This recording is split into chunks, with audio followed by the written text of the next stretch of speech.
Vamos a verlo de las enfermedades de la placa motora, principalmente la enfermedad de miastenia gravis y la de Lambert-Eaton y la de botulismo, ¿no? Principalmente la miastenia gravis se caracteriza por ser una patología principalmente posináctica, mientras que las dos van a ser presinácticas. Entonces, por ahí te pueden preguntar en el examen, ¿cuál es cuáles son las características de cada uno? Y vamos a ver también las características, cuál es el tratamiento, el diagnóstico principalmente, ¿ya? Ya, entonces la miastenia gravis, como mencioné, es principalmente un trastorno posináctico. Tienes que, bueno, eso está subrayado en el PPT, posináctico principalmente, ¿ya? Y se trata de una alteración autoinmunitaria, ¿ya? Que genera justamente debilidad en el músculo esquelético. Lo que va a pasar aquí es que se va a producir anticuerpos. ¿Anticuerpos de qué tipo? De la G, ¿ya? Estos anticuerpos, ¿qué van a pasar? Va a pasar que va a bloquear ¿a qué cosa? A los receptores de acetilcolina. Los bloquea, incluso hay algunos que los destruye. Entonces lo que va a hacer es que no se puede unir la acetilcolina que está en el espacio sináptico con su receptor que está o sea, en el músculo, que es el receptor de la acetilcolina. Al no unirse, lo que va a generar en el paciente es que la primera vez, por ejemplo, ya, por ejemplo, salió aquí acetilcolina, ya esta es la acetilcolina, y salió, se unió aquí. Pero ¿qué pasa? Que con el movimiento repetitivo, por ejemplo, yo haría esto, con el movimiento repetitivo, ¿qué hace? Hace que ya las demás acetilcolinas que comienzan a secretarse no se puedan unir ya a sus receptores porque ya están ocupados, o bien porque los anticuerpos se han dado cuenta que está actuando la acetilcolina y vienen y lo bloquean, no hace que se una. Entonces, principalmente lo que va a hacer es que mediante el ejercicio, eso va a disminuir el movimiento principalmente, ¿ya? Por eso es que vamos a ver que va a mejorar con el reposo. ¿Por qué? Porque si haces un movimiento, descansas, obviamente que se va a disminuir la producción de acetilcolina y los anticuerpos también van a disminuir. Y con el reposo hace que de nuevo puedas volver a hacer el movimiento repetitivo, ¿ya? Después vamos a ver el test de hielo también, que es importantísimo para ello, y el test de Tensilon que se hace con hidrofonio, ¿ya? Eso lo vamos a ver. ¿Te acuerdas? En la anterior clase te mencionaba que para Alzheimer, no, para Parkinson, ¿cuál es el método para yo poder decir? Es el levodopa, ¿no? En este caso, el test de Tensilon es con hidrofonio. Ya, entonces, ¿cuáles son las características principalmente de la miastenia gravis? Son tres. En este caso vamos a ver que que tiene debilidad en la musculatura extraoscular y vamos a ver que se va a llamar miastenia ocular, ¿no? Principalmente cuando se presenta una miastenia ocular, principalmente va a iniciar en los ojos, ya se va a presentar como una tosis, donde vamos a ver que un ojo se va a bajar, la parte del párpado comienza a bajarse con el movimiento repetitivo. También hay otra que se llama la miastenia generalizada. La miastenia generalizada es cuando ya te dan los miembros inferiores y te dan todo el cuerpo. Y se caracteriza por ser asimétrica. Entonces, hay tres características principalmente de la miastenia, que son que es un movimiento fluctuante, o sea, es un trastorno fluctuante. ¿Por qué? Porque va a mejorar con el reposo y va a alterarse con el ejercicio. Y justamente esos dos otros, ¿no? Fluctuante, mejora con el reposo y disminuye ¿con quién? Con el ejercicio, ¿no? Eso principalmente. Ya, esta imagen de acá,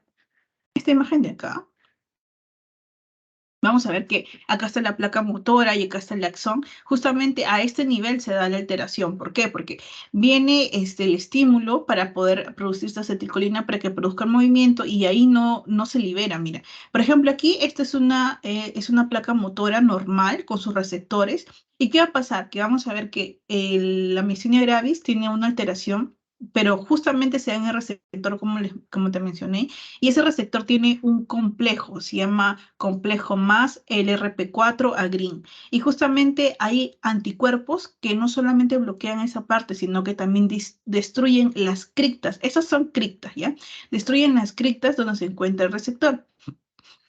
Y al destruirse, lo que va a generar es esto, mira. menos cantidad de criptas, menos cantidad de receptor, y es por eso que cuando le sale la acetilcolina, a la primera se va a unir con los receptores que quedan, ¿no? Y a la segunda ya no va a poder, o al movimiento repetitivo ya no se va a poder unir porque ya está unido, o bien los anticuerpos han venido y lo han bloqueado. Y mira cómo está destruido acá, ¿ya? Principalmente eso. Ya. Ahora mira, en la parte de acá, en la fisiopatología, como te dije, hay un... Pero primero esto aquí para que puedas entender la fisiopatología.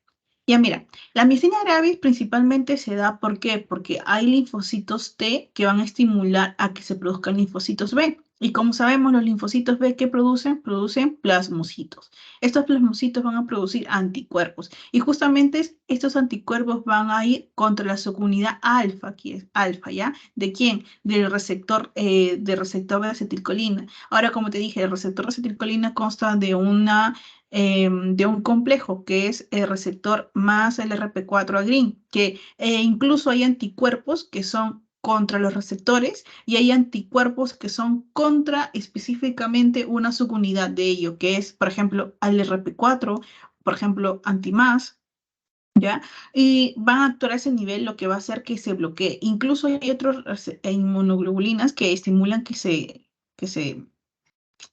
destruye. Ya, entonces vienen estos anticuerpos contra la subunidad alfa, actúan sobre los receptores de acetilcolina y ellos van a actuar con quién? Destruyen el receptor, como te dije, van a activar el complemento o generan una endocitosis, que generan que este receptor entre y este se destruya, mediado por quién? Por la inmunoglobulina G. Ahora, tener en cuenta que la inmunoglobulina G es la única inmunoglobulina que puede atravesar la membrana placentaria o la placenta, ¿no? Entonces, ¿qué va a pasar? Que en los fetos también se va a ver miastenia gravis producto de los anticuerpos pasados de la madre. Entonces, si la mamá tiene miastenia gravis, probablemente el bebé también lo tenga, ¿ya? Otra cosa es el bloqueo receptor también, ¿no? Bloquean el receptor, como te mencioné, ¿no? Bloquean el receptor y hacen que no se pueda unir a ello. Entonces va a disminuir el número de las placas y no se va a generar potencial de acción, ¿ya? Aquí, a ver, aquí voy a escribir. Ya, mira. Entonces, como te dije, van a actuar contra quién? Contra la subunidad alfa. Esto puede ser pregunta de examen, ¿ya?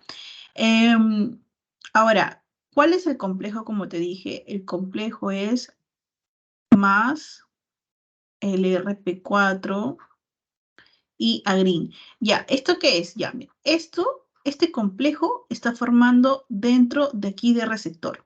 Y aquí, ¿qué va a actuar contra la subunidad alfa, principalmente receptor? Todo esto es el receptor. ¿Contra quién actúa? Contra el receptor alfa. Pero ¿qué resulta? Que el receptor alfa, o bueno, el complejo, tiene partes. Y justamente una de esas partes está conformando este complejo. Pero ¿qué pasa? Que para que acetilcolina se una al receptor, este agrin tiene que fosfoliparlo, ¿ya? Lo fosfoliza. Ay, aquí no puedo escribir, ya. Lo fosfoliza. Lo fosfoliza eso de aquí, o sea, le añade un fósforo y este más se puede recién unir al RP4.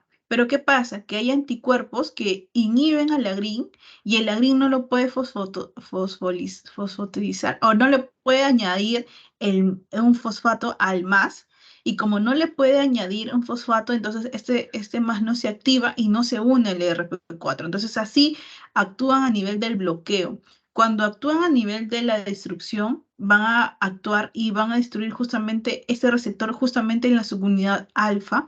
Y lo que va a hacer es que ya este receptor ya no puede unirse con la acetilcolina, ¿ya? Entonces así es como actúa. Ya. Por eso es que aquí te menciona, ¿no? Mira, la fisiopatología dice. La fisiopatología son tres, ¿no? Principalmente inhiben la unión de la acetilcolina contra el receptor de la acetilcolina. Hay una modulación antigénica donde se pierde la acción neuromuscular. ¿Por qué? Producto mismo del bloqueo de los anticuerpos. Y hay funciones efectoras de anticuerpos de antirreceptores. En este caso, la inmunoglobulina G y la inmunoglobulina 3. Pero hay otros también, la inmunoglobulina G4 que va a bloquear. Vamos a ver esto, mira. Como te dije, hay anticuerpos que van a estar en contra del RP4. En este caso es un componente del complejo del receptor.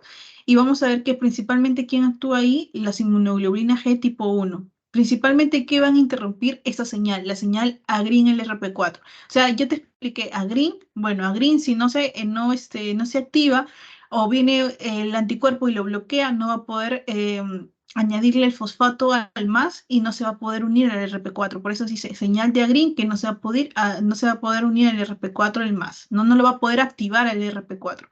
Y el otro es anticuerpos más, que vamos a ver que es un anticuerpo tipo G4, principalmente va a bloquear la interacción del más y el RP4, lo que te mencionaba, que si no se activa o no se no se añade el fósforo más, no se va a poder unir contra el RP4 y ahí es donde se va a bloquear esto de aquí. Entonces van a haber anticuerpos específicamente para el RP4 y anticuerpos más, pero también existen anticuerpos principalmente contra el receptor, contra la subunidad alfa, y eso es más específico, ¿no?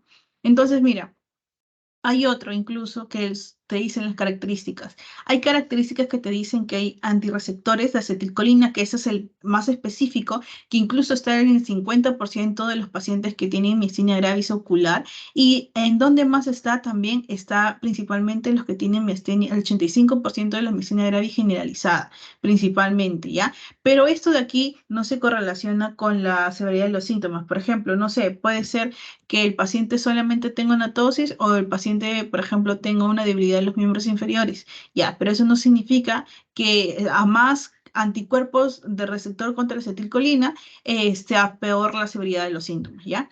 Y el antimás, ya te expliqué más o menos que son anticuerpos justamente contra este complejo que forma parte del receptor de la acetilcolina, que dice que son hallados en la gran parte de la miastenia gravis de tipo generalizada. Y los anti-LRP4 principalmente se encuentra en los pacientes que tienen también anticuerpos contra el receptor. Recuerda que son parte del receptor y antimás. Esto me parece que han preguntado en pasito, por eso lo puse, este cuadrito, ¿ya? Es importante. Ahora, pregunta, mira, falta explicar esto. Los linfocitos T producen a los linfocitos, o sea, no lo producen, sino estimulan la producción de los linfocitos B. ¿Y de dónde se producen los linfocitos T? Comienza con T. ¿Dónde? En el timo. Entonces, en el timo donde vamos a ver que se presenta la mayor cantidad de alteraciones. Inclusive mencionan que existe la hiperplasia del timo que genera esa alteración. ¿Por qué? Porque justamente a nivel del timo, en la parte superficial de su membrana, existe estos receptores. ¿Y qué pasa? Que hay linfocitos B que se producen con memoria corta y memoria larga. Y justamente son los linfocitos B que se quedan con memoria larga los que están produciéndose en contra de estos receptores que existen en el timo. Y esos cuando ya salen o sea, a la vía linfática para poder llegar a un lugar, para poder actuar, porque son las de vida larga, actúan justamente contra el receptor de acetilcolina que se parece mucho al receptor que existe en el timo, a los receptores de las células tímicas. Entonces, por eso, como tienen memoria, entonces por eso actúan en contra de quién, de la receptora acetilcolina que se parece mucho al receptor de la membrana de la célula tímica. Por eso es que dice alteraciones tímicas, el 65% de hiperplasia y el 10% de timoma. Si vemos, si descartamos otras cosas en el paciente y vemos una alteración justamente en el timo, un crecimiento en el timo, entonces vamos a ver que es producto de ello, ¿no? Es producto de esta alteración. Ahora, son antirreceptores de acetilcolina, como te dije, principalmente es antiinmunitaria. Hay incluso algunas que son hereditarias, en el caso de algunos niños que tienen ese tipo de alteración, pero es de tipo dominante, ¿ya? Pero muy pocos. De hecho, el mayor cantidad de casos es autoinmunitaria. Ya, entonces principalmente anticuerpos ¿contra quién? Contra los receptores nicotínicos de la acetilcolina. Esta parte de acá, los receptores nicotínicos de la acetilcolina, ¿ya? Listo, ya. Ahora, mira, hay esta de acá que dice qué tipo es. Por ejemplo, mira, podemos ver los subgrupos de inicio temprano, inicio tardío, la alteración del timoma que estaba mencionando, la alteración que tiene justamente solamente anticuerpos contra más, alteración contra el RP4 y los que son seronegativos y oculares principalmente, como mencionaba, ¿no? Estos principalmente vamos a ver qué tipo de anticuerpos se presentan y vamos a ver que la edad de presentación justamente en el inicio temprano es de menos de 50 años en estos pacientes y en el inicio tardío obviamente más de 50 años, pero el punto de corte es 50 años. En el de inicio temprano principalmente vamos a ver que en los dos va a presentarse de tipo generalizado, pero en el ocular, obviamente, ¿cuál es el músculo afectado? Ocular principalmente. Ahí recuerda que hay tres tipos de formas clínicas de miastenia, en este caso la miastenia ocular, la generalizada y las crisis miasténicas que vamos a ver que se va a dar dentro de los 2 primeros años del paciente que tenga esta alteración autoinmunitaria. En el caso de la miastenia ocular, solamente vamos a ver debilidad muscular ocular, solamente vamos a ver eso. En el caso de la miastenia generalizada, vamos a ver que se presenta la musculatura diferente a la ocular y principalmente donde va a estar principalmente los miembros inferiores, ¿ya? En las crisis miasténicas vamos a ver que es principalmente es cuando el paciente presenta una alteración respiratoria, no puede respirar y ahí bueno, el tratamiento va a ser una plasmaféresis para poder disminuir esa sintomatología, ¿ya? Em, ya. Solo debilidad muscular. Principalmente eso, ya. Y lo que mencionaba aquí, ¿no? Los antimás, cuando se encuentra principalmente receptores contra antimás, vamos a ver que va a presentar el músculo afectado, no va a ser ya ocular o netamente de otros miembros, sino va a ser ocular, vulvar y generalizada. Puede presentarse en todos los casos, ¿ya? Igual que en el RP4 que se va a presentar vulvar. Ahora, pregunta, ¿por qué vulvar? ¿Por qué ocular y eso? Lo que pasa es que cuando se presenta una alteración a nivel vulvar, los pacientes no pueden deglutir, no pueden respirar, incluso ahí tienen el centro cardiorrespiratorio. Entonces, por eso es importante que en algunos casos, cuando tienen esta alteración, de saber qué tipo de anticuerpo tiene, porque para prevenir las crisis miasténicas que le puede dar en estos pacientes, ¿ya? En la clínica principalmente vamos a ver que es una debilidad muscular, pero principalmente es de carácter fluctuante. ¿Por qué dice que es carácter fluctuante? Porque esto va a disminuir, o sea, va a empeorar con el ejercicio y va a mejorar con el reposo. Esa es su principal característica, ¿ya? Disminuye con el ejercicio y mejora con el reposo. Mientras que el Lambert Eaton es distinto, es casi al contrario, o sea, el Lambert Eaton mejora con el ejercicio y disminuye con el reposo, por ejemplo. Es lo contrario esto de aquí, ¿ya? Por eso te dice acá, fluctuante, ¿qué significa? Empeora con el ejercicio y mejora con el reposo. Y tiene respuesta muscular craneal. Ahora, ¿cuál es la otra característica de esta tipo de miastenia? Vamos a ver que esta no tiene, o tiene los reflejos, tiene los reflejos osteotendinosos normales, a diferencia del Lambert-Eaton, por ejemplo, ¿ya? Tiene los reflejos osteotendinosos normales, a pesar de que existe una debilidad muscular a nivel de los miembros inferiores. Si tú le haces, por ejemplo, la respuesta osteotendinosa de repente en la rodilla, vamos a ver que el paciente presenta su respuesta, ¿ya? No lo tiene alterada, ¿ya? Y listo. Ahora, ¿cómo yo diagnostico miastenia gravis? Lo diagnostico con el test de hidrofonio. Aquí estás viendo, dice hidrofonio, igual que el anterior cuando veíamos con Parkinson con levodopa, ¿ya? Test de Tensilon, hidrofonio, principalmente porque va a inhibir a la acetilcolinesterasa. Si te acuerdas, la acetilcolinesterasa es una enzima. ¿Dónde está aquí? Ya.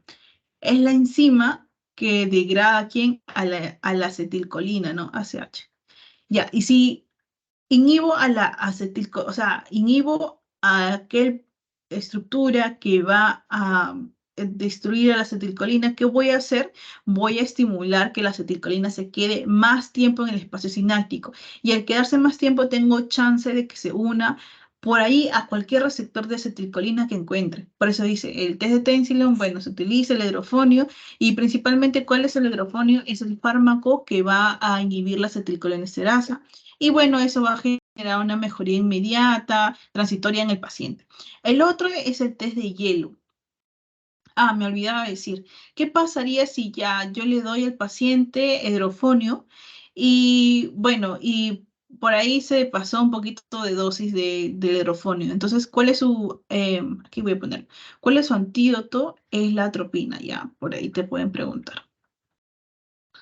La atropina. ¿Por qué? Porque el hidrofonio es un colinérgico. Y bueno, lo que está generando es una alteración colinérgica o puedes estimular un síndrome colinérgico y cuál es su antídoto, la atropina. El otro es el test de hielo, principalmente. ¿Qué va a hacer el hielo? O sea, agarras un poquito de hielo y le ponen en la vista, en el caso presenta una miastenia ocular. Y vamos a ver que el hielo va a mejorar la transmisión de la unión neuromuscular y con la disminución de la temperatura. Principalmente eso, ¿dónde se va a utilizar? Principalmente en la miastenia ocular, principalmente. Por ejemplo, el test de Tension lo podemos utilizar para una miastenia generalizada y en el caso del test de hielo lo podemos utilizar para la miastenia ocular, ¿ya?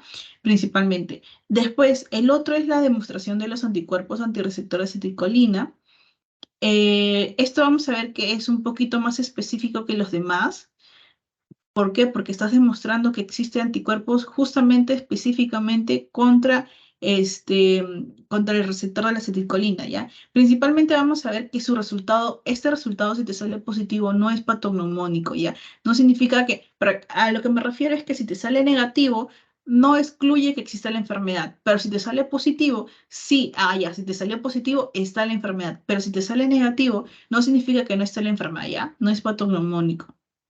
Por eso no es patognomónico.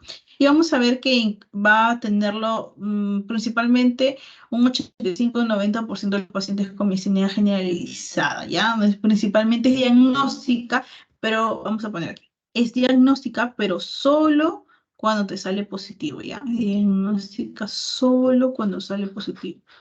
¿Ya?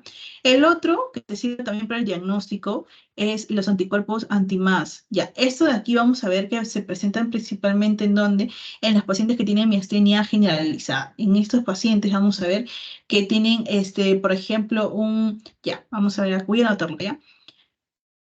¿A quiénes aparecen? A los que tienen miastenia generalizadas, pero que tienen anticuerpo o que tienen anticuerpo antirreceptor negativo. Por ejemplo, em, anticuerpo antirreceptor, anticuerpo antirreceptor negativo. ¿Ya?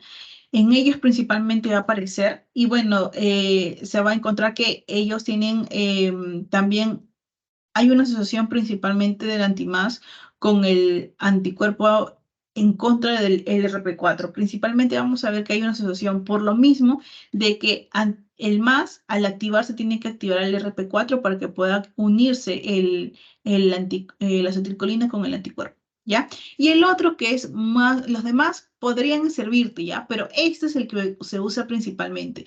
El test de Tensilon, el test de hielo se utilizan estos, porque son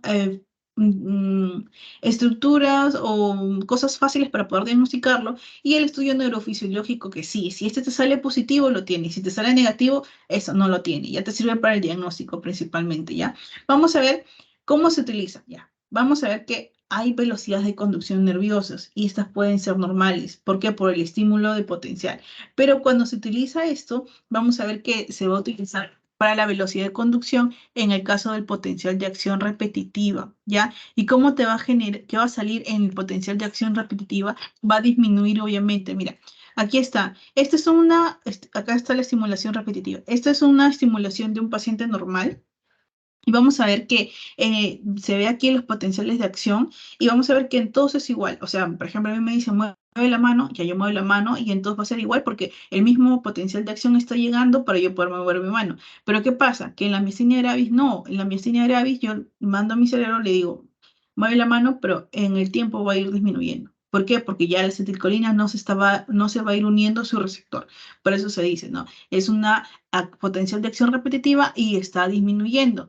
En el caso de que hagamos otro estudio que es la electromiografía de fibra aislada, vamos a ver que el estímulo repetitivo va a variar o va a disminuir en este caso, ¿ya?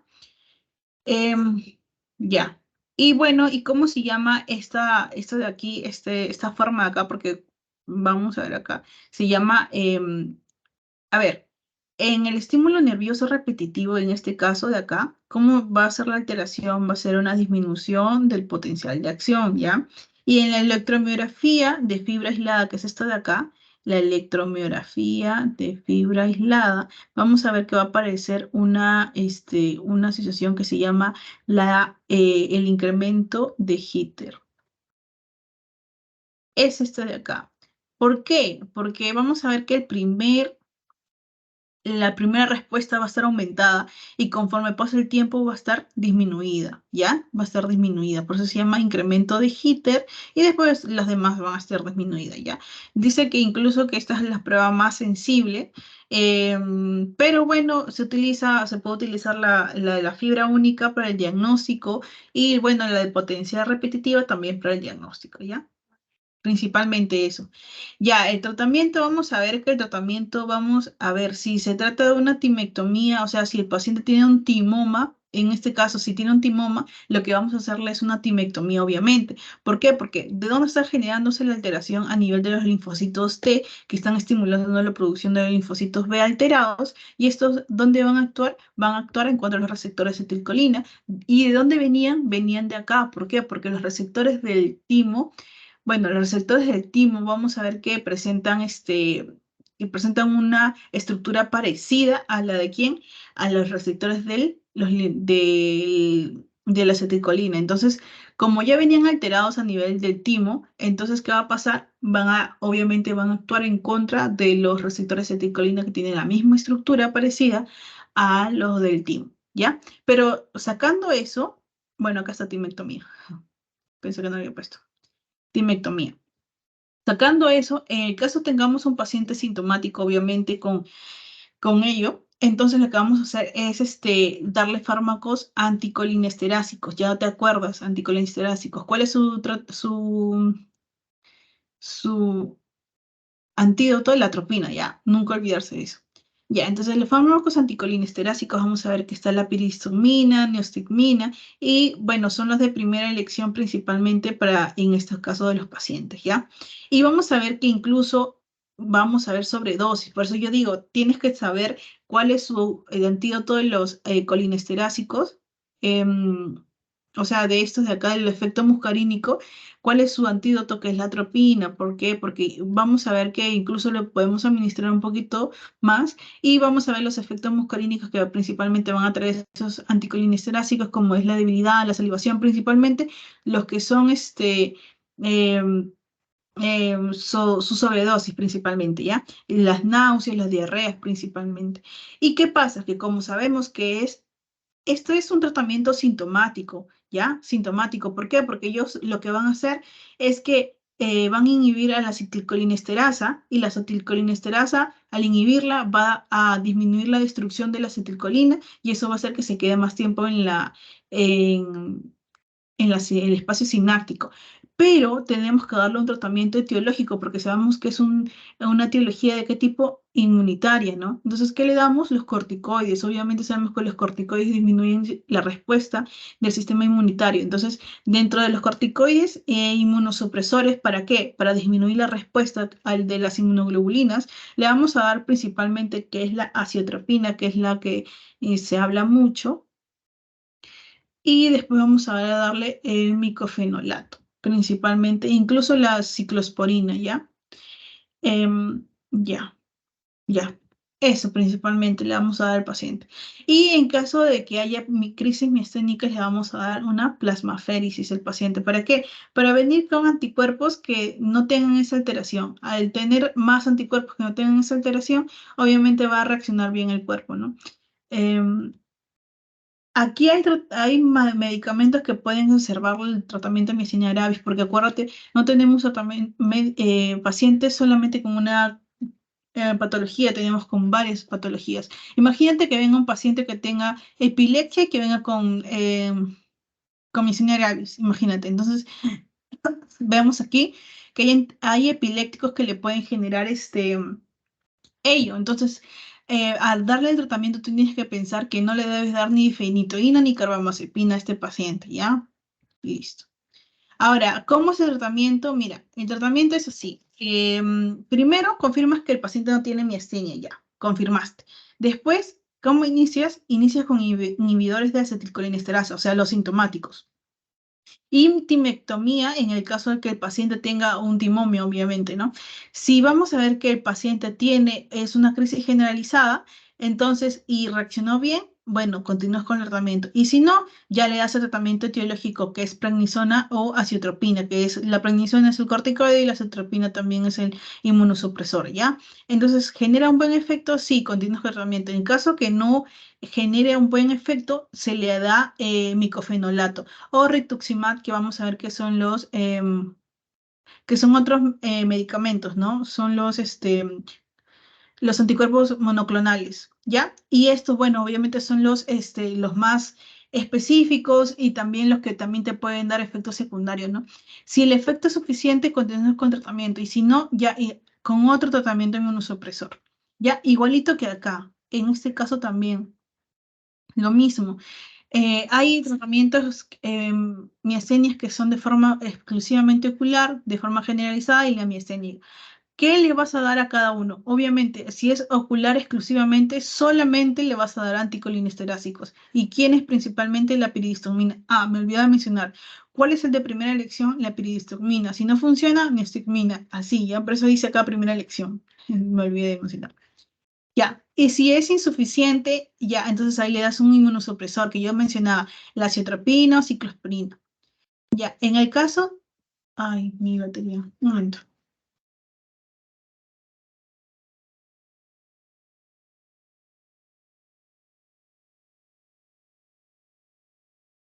Ya, en el caso de que sea un paciente con forma generalizada, también le vas a iniciar siempre con un anticolinesterásico, le vas a comenzar y bueno, ahí le vas a dar piridistomina y en el caso, obviamente, si se trata de generalizada, ahora otra cosa.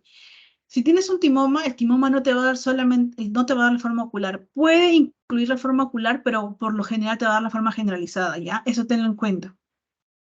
Y bueno, en la forma generalizada, si se trata de un timoma, obviamente le vas a operar al paciente, que le vas a hacer una timectomía, y en caso de que no se trate de un timoma o una hiperplasia, le vas a dar el tratamiento, ¿ya? Y en ese tratamiento, si no mejora, aumentas las dosis o cambias de medicamento. En ese caso, si no mejora, le das un inmunosupresor, porque ya le habías dado un anticolinesterásico. Entonces, le das inmunosupresor, que puede ser prednisona, si no funciona, citropina, y si no funciona, ciclosporina, ¿ya? Y así, y en las crisis miasténicas, por último, le vas a dar plasmaféresis o inmunoglobulina intravenosa en el paciente. Y si no mejora, le das esto, pero endovenoso, ¿ya? Lo demás le puedes dar de manera oral, mientras que si cuando se trata de crisis miasténica, todo es endovenoso, ¿ya? Listo.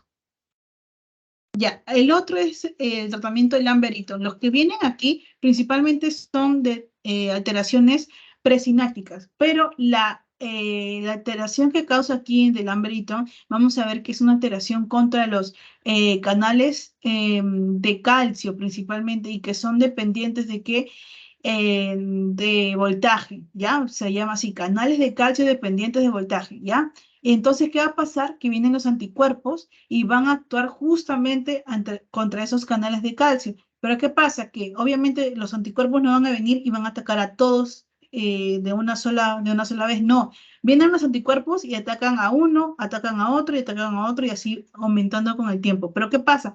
Que los canales de calcio se aperturan dependiendo el voltaje. Entonces van a aparecer más canales de calcio, más canales de calcio. Si se ocluye uno, aparece otro canal de calcio. Si se ocluye el otro, aparece otro canal de calcio. Entonces el problema se soluciona prácticamente con el tiempo. Al más estímulo de potencial de acción, aparecen más canales de calcio dependientes de voltaje. Entonces, por eso es que cuando cuando se produce más movimiento, se va aperturando más canales de calcio y, no, y ahí se ve que el problema mejora, ¿no? Aparentemente, ¿no? Ahora, ¿cuál es la otra alteración? La otra alteración es que te mencionan que está asociado con el cáncer microcítico del pulmón. Es prácticamente la única patología que está asociada a una neoplasia. Y si está asociada a una neoplasia, obviamente el tratamiento tiene que ser contra esa neoplasia. Vamos a ver el tratamiento que es los DAP, que justamente es un tratamiento antineoplásico para ello, ¿ya? La debilidad, bueno, vamos a ver que la debilidad, que a diferencia de myasthenia gravis, ese también incluye los miembros inferiores, pero vamos a ver que este de aquí es extraocular principalmente. Principalmente es extraocular, ¿ya? Y este va a mejorar con el ejercicio. Acuérdate, se van a ir aperturando más canales de calcio dependientes de voltaje, más canales y más canales. Y al aperturarse más canales, ¿qué va a generar? Que entre el calcio y al entrar el calcio, ¿qué va a generar? Que se estimule la unión de estas vesículas. Si se unen las vesículas, llegan a este botón presináptico y liberan la acetilcolina. Al liberar la acetilcolina, se unen a sus receptores normales. El problema es aquí presinápticamente, pero acuérdate, mejora con el ejercicio, ¿ya? ¿Y con qué disminuye? Disminuye o empeora con el reposo, ¿ya? Por ejemplo, si tú le dices a un paciente con miastenia gravis, le dices, señor, levante y cierra sus ojos, levante y cierra sus ojos, el señor con el tiempo va a disminuir va a comenzar a cerrar el ojito. Mientras que en el caso del Lamberito, el paciente inicia con el ojo caído, pero mientras va aumentando el tiempo y le vas pidiendo que haga más movimientos repetitivos, va a mejorar, ¿ya? Esa es la diferencia. Ahora, como te dije, el diagnóstico principalmente es que tú vas a encontrar anticuerpos contra los canales de calcio, pero que son dependientes de poldaje. Es la prueba más sensible que se le hace al paciente, ¿ya? Y el otro es que en la electrofisiología también cuando le hagas, vas a pedirle en estudios neurofisiológicos, vas a hacer la estimulación repetitiva y la estimulación repetitiva, a diferencia del otro, ¿te acuerdas? Que era así, que comenzaba así y después disminuía, disminuía, disminuía, que en este caso no, en el caso comienza disminuido y va a aumentar, va a aumentar. Ya, en el de miastenia gravis iba así y en el de Lamberton va así, ¿ya? Esa es la principal diferencia, ¿no? Aumento de potencial de respuesta con el tiempo. Y bueno, otro también sería la tomografía de tórax para poder ver la neoplasia, ¿no? Y si no se encuentra con la tomografía de tórax, le puedes hacer un PET-CT para poder ver, ¿no? Ya. El tratamiento, bueno, aquí la clínica, me estaba olvidando. La clínica, vamos a ver que la clínica es una debilidad muscular de miembros, pero miembros superiores e inferiores a diferencia de myasthenia gravis, ¿ya? Y la otra que es de predominio proximal. Vamos a ver que el paciente puede presentar tosis y diplopía. Y otra cosa, este paciente sí tiene alterados los reflejos osteotendinosos, ¿ya? Este sí lo tiene alterado a diferencia de myasthenia gravis, que este de aquí, este sí lo tiene. Por ejemplo, se menciona incluso que el síndrome de Lambert-Eaton y el botulismo que vamos a ver después son presignáticos, pero cursan con los reflejos osteotendinosos y la respuesta pupilar disminuida, ¿ya? Acuérdense, ¿ya? Eso es otra cosa. Y también presentan disautonomía, que es la sudoración, las náuseas, los vómitos, la diaforesis, mientras que en myasthenia gravis, esos síntomas que te mencioné ahorita son producto de los medicamentos anticolinérgicos, ¿ya? Pero en este caso, ellos lo presentan. Ellos no necesitan el medicamento para presentar esos síntomas, ¿ya? Por eso se dice clínica disautonómica, como por ejemplo si sequedad de boca, visión borrosa, hipotensión postural, constipación, ¿ya? ¿Y a quién van estos asociados? A carcinoma pulmonar de células pequeñas. Eso ten en cuenta, ¿ya? Acuérdate esto, los ROT están ausentes o disminuidos y la respuesta de hidrofonio obviamente no va a presentar respuesta a hidrofonio. ¿Por qué? Porque el problema no es con el hidrofonio, o sea, el hidrofonio te dije que era un anticolinesterásico. Entonces, el problema no son los receptores, no es la acetilcolina, sino el problema que son los canales de calcio, ¿ya? Ahora, el tratamiento obviamente es sintomático. Aquí vamos a ver sintomático. ¿Qué le vas a dar? El DAP, que es el 3,4 diaminopiridona, ¿ya? ¿Cuánto de dosis? Esto de dosis. Y también le vas a dar piridistomina en este caso al paciente. Y el tratamiento principalmente es etiológico. ¿Contra quién? Obviamente que no solamente le vas a dar tratamiento solamente para los síntomas, sino también tienes que darle tratamiento antineoplásico y obviamente radioterapia y quimioterapia si en caso lo necesitara ya en este paciente. Y por último, el botulismo. Esta clase es súper rápida porque es solamente mencionar y explicarte cómo es la fisiopatología, ¿ya? La definición principalmente es un trastorno presináptico aquí también, pero, mira, a diferencia del Lamberito y la diferencia del botulismo es que el botulismo se da de manera rápida, brusca, 12 a 36 horas ya el paciente está presentando síntomas, mientras que el Amberito, ¿no? Por ejemplo, puede presentar esa alteración, pero conforme le dices, va moviendo la mano, va aumentando la respuesta y va mejorando. Mientras que el de botulismo es al contrario, más bien esta es una debilidad vulvar y descendente que es simétrica, pero producto de que de una toxina que el paciente comió o ingirió. En este caso vamos a ver que el principal antecedente es que vas a ver un montón de gente con esta misma sintomatología, porque vinieron de repente a una fiesta y esa fiesta tenía esa toxina. En niños, vamos a ver, en niños vamos a ver que se presenta una parálisis vulvar descendente y simétrica. Acuérdate que el bulbo olfatorio es parte del tronco encefálico y el tronco encefálico que tiene, que, que, o, ¿qué es lo que regula la parte de la cardiorrespiración, de la dilución? Entonces, en este caso, los pacientes pueden hacerte un paro cardiorrespiratorio si no le das el tratamiento adecuado, ¿ya? Entonces dice parálisis vulvar descendente, el paciente no reacciona y cuando te dice simétrica es tanto los dos brazos pueden ser o las dos piernas. En el caso de miastenia gravis, por ejemplo, puede ser un solo ojo y otro ojo normal. O en el caso del Lambert-Eaton, también ojos distintos, pero bueno, ya sabes la principal diferencia, ¿no? Y en los adultos vas a ver también que se va a presentar hipotonía, o sea, disminución del tono muscular, ¿no? La disminución del tono muscular, acuérdate que el tono muscular es esa resistencia en contra de los movimientos. O sea, por ejemplo, mi mano está así y hay una resistencia para yo moverlo así, y es lo normal, es el tono, pero ¿qué pasa? Que en ellos se presenta una hipotonía que tú lo mueves rápidamente o de repente estás así y lo sueltas y cae muy rápidamente, ¿ya? Esa es la hipotonía muscular en el caso del paciente. Ya, la debilidad, acuérdate que es una debilidad vulvar, o sea, extraocular y descendente simétrica, ¿ya? El paciente no va a mejorar tras ejercicio, a pesar de que también es un trastorno presináptico. Le dices, mueve los ojos, no. Al contrario, y va a caer en la inconsciencia el paciente. Ya en la clínica, principalmente es una disartría. Tiene, mira, la ROT puede estar disminuido, puede tener, es una reducción variable. Mira, yo te dije que el Amber-Eaton se caracterizaba por tener un ROC que no tiene alteración, pero en este caso sí, ¿por qué? Porque puede ser una toxina que lo está generando esa alteración. ¿Por qué? Por la misma inconsciencia que el paciente va a caer por esa toxina, por eso genera los ROC variables. Pero en caso de que venga con recién los síntomas, vas a ver que los ROC están normales, ¿ya? Pero el rock está alterado principalmente porque la alteración es progresiva, ¿ya? Por eso se dice que tiene una debilidad respiratoria, como te dije, parálisis respiratoria, y principalmente presenta también anormalidades pupilares, también por el mismo progresión de la alteración.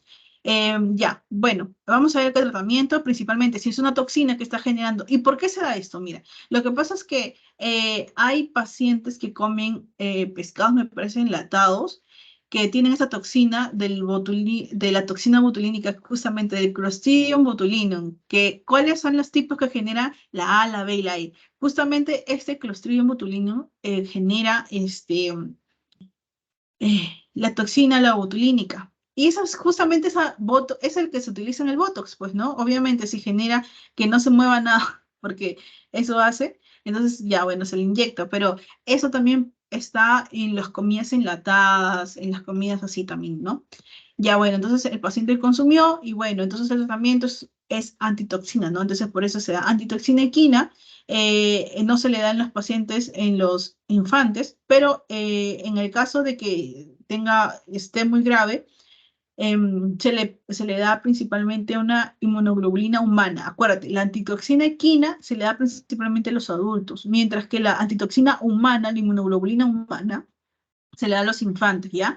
Principalmente aquí no tendría caso que le dé un DAP, porque recuérdate que el DAP es un medicamento antineoplásico, pero se le da principalmente para mejorar la fuerza. ¿Por qué? Porque ellos presentan una hipotonía, no tienen fuerza, y lo peor de todo es que es simétrica, es igual en las partes de los brazos y en las piernas. Entonces, como quieren mejorar la fuerza del tono muscular, por eso se le da el DAP, ¿ya? Y soporte vital, porque acuérdate que estos pacientes pueden tener una parálisis cardiorrespiratoria.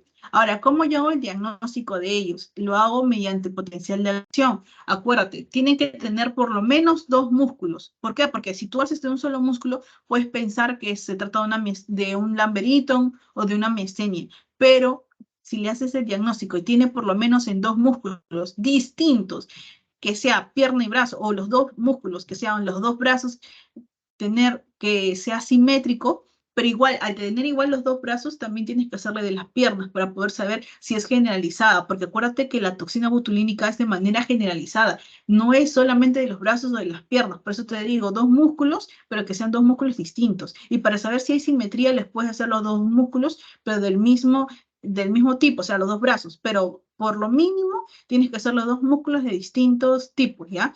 ¿Y qué va a pasar? Se va a disminuir el potencial de acción o la amplitud del potencial de acción va a comenzar a disminuir, ¿ya? Y ya, bueno. Y este es el último, ¿ya? Este es el último donde es un resumen, cuadro resumen, de que tú cómo vas a diferenciar cada uno. ¿Cómo diferencio yo una myasthenia gravis? ¿Cómo diferencio el síndrome de Lambert-Eaton y el botulismo? De todo lo que te he explicado, aquí tiene solamente las pepitas, ¿no? Por ejemplo, el tratamiento, ¿cuál es? ¿Cuál es la patogenia? Postsináptico, presináptico, los dos últimos, más frecuente en quienes aparece, y el botulismo lactante, pero aquí también tienes que añadir adultos y que se da de una manera rápida, de 2 a 36 horas ya está apareciendo la sintomatología. La musculatura principalmente vamos a ver que la myasthenia gravis puede ser ocular, aquí faltó ocular, puede ser de los miembros, ya, acuérdate, pero si se presenta ocular, solamente se presenta ocular. Y en los miembros, cuando se presentan miembros, puede presentarse ocular también, porque acuérdate que es generalizada, ¿ya? Aquí no presenta síntomas de disautonomía, a menos de que le des el tratamiento anticolinesterásico y tenga una, ¿cómo se dice esto? Le hayas dado demasiado, ¿ya? A menos que presenta eso. Los reflejos osteoteninosos, acuérdate, están normales, mientras que el lamberito y botulismo, al inicio botulismo está normal, pero conforme pasa el tiempo se vuelve hipoactivo, acuérdate, ¿ya? Tras el ejercicio vamos a ver que el Lamberito va a mejorar y esto va a empeorar. Y esto, bueno, se puede asociar a alteraciones propiamente del timo, acuérdate, ¿ya? Y hay miastenia, ¿cómo se dice esto? Fetal, no, de los infantes, miastenia infantil, donde vamos a ver que, o de la niñez, no, de los recién nacidos, me parece. Claro, porque obviamente, acuérdate que hay anticuerpos, que es una inmunoglobulina G, esta de acá, y esta pasa por la placenta. Y el pasar por la placenta, obviamente, le va a generar a los niños también miastenia gravis, ¿ya? Y ya, principalmente eso es todo. Sí.